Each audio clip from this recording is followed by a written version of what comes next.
control. Breach in 5, 4, 3.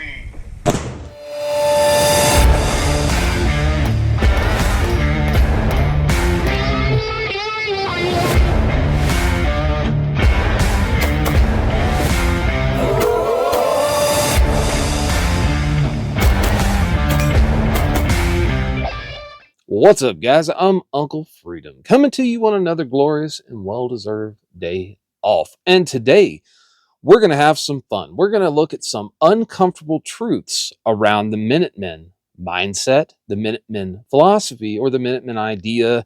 And a lot of this is going to come directed at gear. So, if that sounds fun and interesting for you, maybe you're just curious if something that you find cringy is on this list, go ahead, like, subscribe, tell a friend. Channel's growing. It's awesome. If you're looking to support the channel, take a look in the description box down below. There will be a thing for my Linktree account where all of the affiliates of the channel live. People like Gunman Warehouse, Dark Angel Medical, Warren, C&H Precision, Dry Fire Mag, Tyrant CNC. Lots of great folks down there. If you were going to do it anyway and you follow those links, it helps the channel. And for that, I thank you. So if you're unfamiliar with what the Minutemen mindset or the Minutemen scenario is, I'll leave a link up here that'll take you to the overview of the Minutemen Layout series, what we're going to accomplish in a whole bunch of videos where we deep dive stuff. And to lay it out pretty simply, the Minutemen mindset is that mindset of the Revolutionary War where members of the Minutemen militia could be ready to leave their house and go to battle within a minute. Now, a minute is subjective, but that was the general premise behind it. It was a ready, well-prepared, well-regulated, and ready to go fighting force that could leave their house at a moment's notice with their gear in order to go and fight. Now, much like everything in the preparedness community, inch bags, bug out bags, it becomes romanticized the same way. And what led to a lot of the uncomfortable truths around preparedness, bug out bags, get home bags, is a lot of the stuff for the Minutemen. Now, I've left the Minutemen stuff alone because I knew I was going to do this Minutemen Layout series. I had a lot of people that were interested in it, and I felt like these would be fun to intersperse in the middle of dropping a lot of these Minutemen videos. Currently, we're in the middle of the rifle videos. We have 2 videos live as I record this on January 15th, 2024, of 4 that are currently live for that. So, uncomfortable truths around Minutemen. Let's look at this. The first one, I don't have a red dot on my rifle or my handgun because I don't trust them. Okay. Here's the thing. If we talked about red dots or stuff from 20 years ago, I can get on board with some of that because the battery life was pretty atrocious and they did not really survive a lot of things. And that was because the technology just wasn't there yet. But flash forward 20 years, I will tell you the technology is there. It is no longer a matter of whether or not you think they are going to make it or not. Red dots are the now, not the future. The future is now, old man, as I have told other law enforcement officers. The future is now. Red dots are a cheat code. Red dots help you. Do I know if a red dot would survive an EMP? I don't. For those of you that have no idea why the Minutemen thing would have anything to do with an EMP, we can all universally agree if the day came that the Minutemen scenario showed up and we were all engaged in Minutemen style activities, shit has most assuredly hit the fan. We now live in a world without law and the world as we know it no longer exists. So this is not your normal life anymore, right? So if we're in the Minutemen world, it is no longer normal. Red dots are a cheat code though. Red dots help you see better when you shoot. They allow you to be more threat focused. They are a cheat code on a handgun. I can take a guy who is incapable of shooting very accurately with a handgun at 15 yards. I can put a red dot on and have him making impacts in the same silhouette he had a problem hitting at 15 yards at 50. It's just how it works. Red dots make that whole thing easier. They're also very useful if you're an aging individual. I am no longer spring chicken. I am in my 4th decade of life on the planet. And red dots make my life easier. So, but people that tell you that you don't need a red dot because they die, it's technology, it's electronics, my irons have never failed. I have seen more iron sights break recently than red dots. So that's, nope, uncomfortable truth. Uncomfortable truth number 2. I'm not LE or SWAT or an operator or military. I don't need a light on my gun. And why would I ever need that? I'm not SWAT. I'm not a cop. That is one of the dumbest arguments I've ever heard. And I have seen that argument made on one of the recent videos. I will not call out names. I won't. I don't believe in doing that. But I feel like the point, it's one of those that me addressing it in an individual comment, it's just better to address it out loud. We can all agree that it gets dark roughly half of every day, depending on where you live, sometimes more than half of your day and sometimes far less, but we can all agree that it is going to get dark at some time. We can also all agree that throughout our day, we find ourselves in a transitional lighting area where we may have a bright light backlighting us, making it very dark in the room in front of us, or a light coming through another room that is dark in between the room we are standing in and the room we are trying to go to. Transitional lighting, mesopic lighting, which is that twilight kind of area, that stuff exists no matter what. I can think of no less than a dozen places off the top of my head, one of the most prominent ones being parking lots or alleys in between buildings, where lighting is no longer optimal for you to actually identify things. And nobody really cares what you thought you saw. We only care about what really happened. And the one surefire way for you to find out what really happened is to have a light. And odds are, if I have drawn my gun in a darker environment, I need the light attached to my gun. So I'm sorry, I don't care if you're LE or SWAT. One of the dumbest arguments I've ever heard is, I don't need that, I'm not a cop. You should want more capability than the cops. You should want the same or more capability than the military, because you're a citizen, right? Service guarantee, citizenship. Kudos if you know what that's from. That is one of the dumbest things I've ever heard.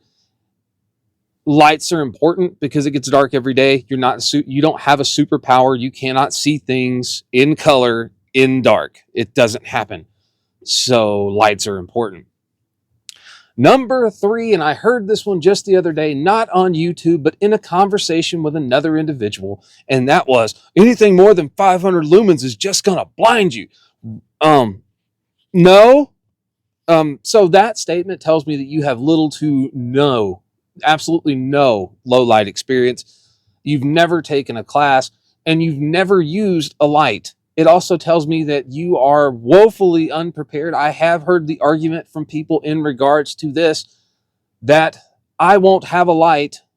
I don't use a light in my home defense gun because I know my house. That's great, dude. I know my house too, but I have children and dogs, and I can promise you the configuration that I went to bed in is probably not the same configuration I walked out on.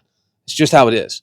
Things change, kids move things. The world is what it is. Nobody has that superpower. Also, 500 lumen lights don't blind you. We're nowhere near the it's too much light to have on anything. You know your house, so that part is true. So if you know there's a mirror there, why are you staring at the mirror as you shine the light into it? Also, simple training would dictate that you don't stare at the hot spot on the white wall. You get that stuff out of your field of vision so as to not screw up your own visual horizon, and you still be able to act and do what you need to do accordingly. Number 4, you'll never even see your sights in a fight. Okay. You may not realize you've seen your sights. And yes, there is some data to back up the fact that people that shoot in a reactive measure where they are threat focused, even with iron sights, may not physically witness their sights in the regards of what we normally think, which is, front sight, rear sight, equal height, equal light. But you have some reference point that is telling your brain that that gun is pointed at what it needs to be pointed at. If you are making shots and you don't see your sights, you obviously don't have very much training, because I will tell you, I have been through lots and lots of training and lots of high stress environments in my life. And every time I've ever fired a gun, I may not have had the best sight picture, but I absolutely saw the sights and realized I was going to hit what I was aiming at, because otherwise you shouldn't be pulling the trigger anyway. So my answer to you, if you never see your sights in a gunfight, is you probably shouldn't be pulling the trigger if you have no idea what the gun is pointing at. That's dumb. That's large, big, monster dumb, okay? Don't do that. That's a bad idea. Please stop. Please stop giving people your opinions. Oh, next up, number 5. I don't have lights on my guns because I'm never going to follow someone into a dark or unknown area. If you have never lived in your life where you have had to walk into an area that was not lit up appropriately or conducive to you being able to see and identify things with your naked eye, good for you. But I don't know many people that do this. Now, yes, there is some truth in it. I will tell you right now, the greatest equalizer on the planet, if I am clearing a house, is to turn the light switch on, because I just leveled your playing field. But lights have a distinct advantage, enabling us to do things like shine this into an attacker's eyes, take away their visual horizon, and they now can't see where you are.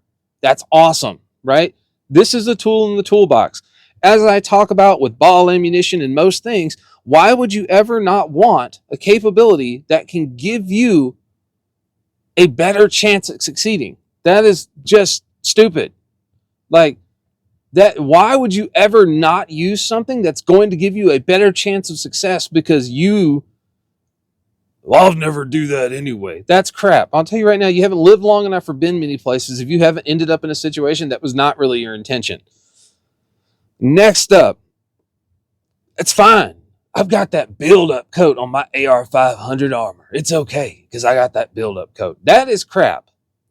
So, fun fact, steel is for targets. Now, I also bought into the steel body armor at one point in my life.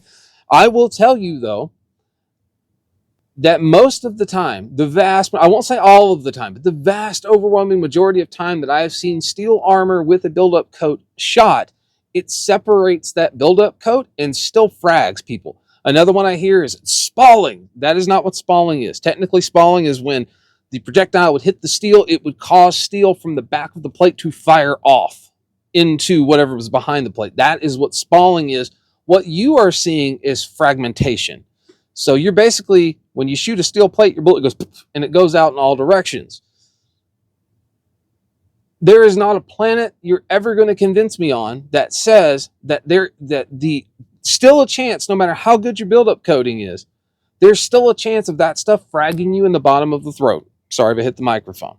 Why would I ever use something that intentionally gives me a handicap that I can't control? Don't do it. Steel is for targets. I don't care how much build-up coat you've got. For what you paid for AR-500 armor and a build-up coat, you could have bought ceramic plates. That's really cool. I like how that looks. Does it come in multicam black? Why? I'll wait. Is it cool looking? Yeah. Yeah, I could see it. But what is its purpose? I'm going to fight in the shadows. Your normal multicam is now multicam black. It's dark. There's no light. I hate to break this to you, but black objects that are darker than the natural surroundings draw attention a whole lot more than things that are normal colored. I will tell you also, in extremely limited light, we see in grayscale. We don't even see color. So if that's the case, your multicam just looks like a muddled, normal, whatever that is. Your multicam black is now darker than everything around it, meaning that even if I was barely going to see anything, I'm going to pick up the thing that is darker than everything else first. I think multicam black is super cool looking, but I will tell you there's absolutely zero purpose for multicam black other than the fact that it looks cool. Multicam, sure, right? That stuff works. In 90% of the places in America, multicam is going to be great. But I will tell you, one of the best camouflages you'll ever find is neutral and earth tone solid colors. Ranger green, coyote tan, khaki, OD green. Just freaking, it's not complicated. Stop making it complicated. Ugh. Oh, here's one of my favorite ones. I don't know how you appendix carry, man. You're going to blow your dick off. Okay. We need to have a discussion about the firearm safety rules, right? So I know the argument for appendix carry against it is that never point your firearm at anything you don't intend to destroy. Correct. But we can also all agree that a firearm inside of a holster is a safe object. As long as that holster is quality and well made and it completely covers your trigger inside of the trigger guard, you can't make that thing go off. I know. Somebody's going to, but SIG! I don't know that I completely believe that SIGs go off on their own. I have 3 320s. None of them have ever gone off without me manipulating the trigger. Ever. They've been dropped, they've been smacked. Now, granted, I have like the X5, I have a Legion, and then I have the 320 Compact, right? But I've never seen one go off. Now, I know there's tons of videos of it happening, out of battery detonation. Now, I will say the out of battery detonation thing is actually, that's a SIG thing. That is a SIG thing. That is not it's not real. That's a real thing. But the guns going off when they're not meant to, almost every case of it is directly tied back to somebody using a modified holster because their agency was being cheap and didn't buy the correct holster. Don't use modified crap. Buy something that works for the gun. I have no problem Appendix carrying my P320X carry. I don't have an issue with it. I will tell you that once you have a gun in a holster, it is a safe object. Glock, Beretta, whatever, right? I will also tell you that carrying Appendix is actually safer because your gun barrel's not really pointed at anything. Now, if you intentionally like set your holster up so that it points at your twig and berries, okay. But it's still in a safe environment. Now, you could say, well, when you holster, I will tell you that using a laser pistol, a SIRT gun, I have leaned back and reholstered the correct way, and looking at that laser, it didn't hit any of my fucking junk. It just shined off.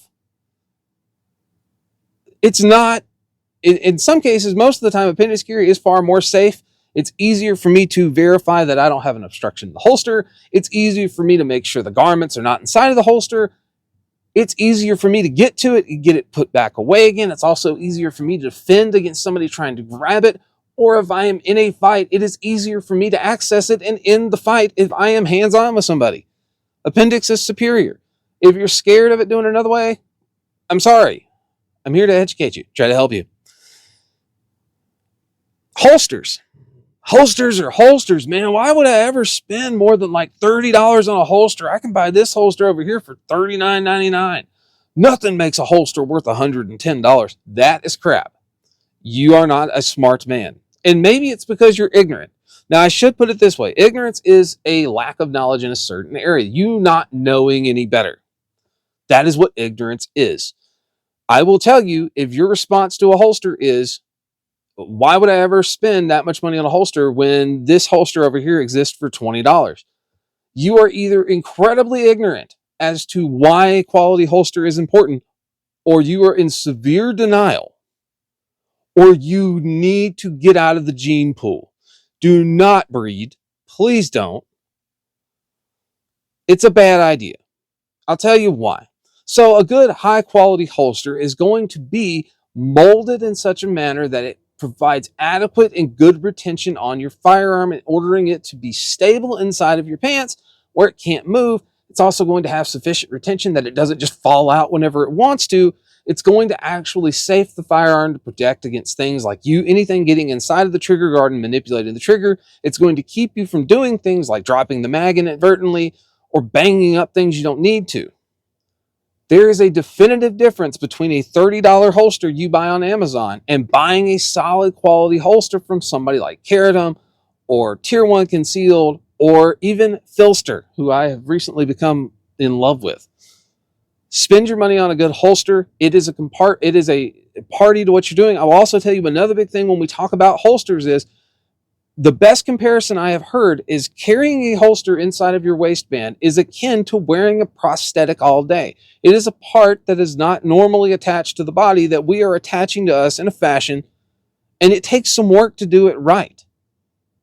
But if you have a poorly fit prosthetic, it's going to hurt you. It's going to be uncomfortable. If you take the time to fit that prosthetic to you, you're going to be far better off. Oh, and this one, actually just, I wrote this, and then of course, like Garand Thumb dropped his video on the Jackal, and then Lucas dropped his video on the Saber M110, and everybody's like, PSA is mid. Okay. Here's one I've actually seen on Facebook, I had this argument with a guy, and that was, PSAs are great. I've got 7,000 rounds on mine. Never had a malfunction, and all of the parts are original. I haven't even had to replace a part. I'm going to tell you right now that I know you're full of crap. And you know how I know you're full of crap? Because service life on some of the parts inside of even the best AR you're going to buy are not 7,000 rounds.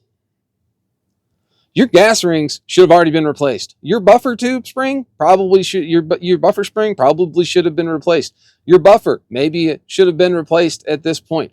Those are wear parts. They tear up and you have to replace them.